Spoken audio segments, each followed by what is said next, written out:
পৰ্বতঝোৰাৰ জনাঞ্চলত বন্যহস্তীৰ বিচৰণ মহামায়া সংৰক্ষিত বনাঞ্চলৰ পৰা ওলাই আহে হাতীৰ জাকটো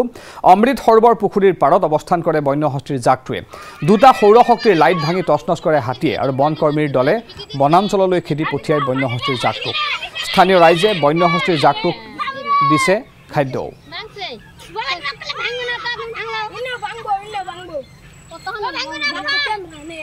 দেখিবলৈ পাইছে এটা বনৰীয়া হাতী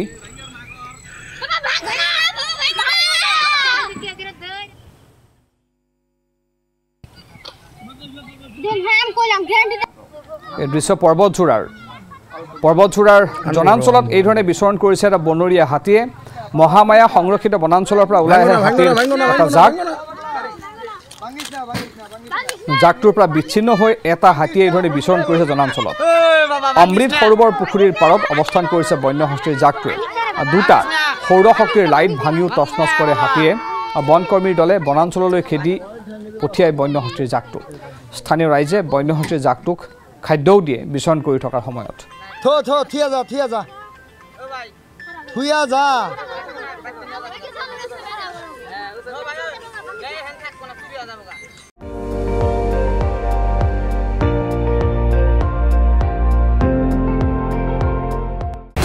আপুনি চাই আছে ND24 সৰ্বশ্ৰেষ্ঠ নহয় সৰ্বোত্তমৰ দৌৰত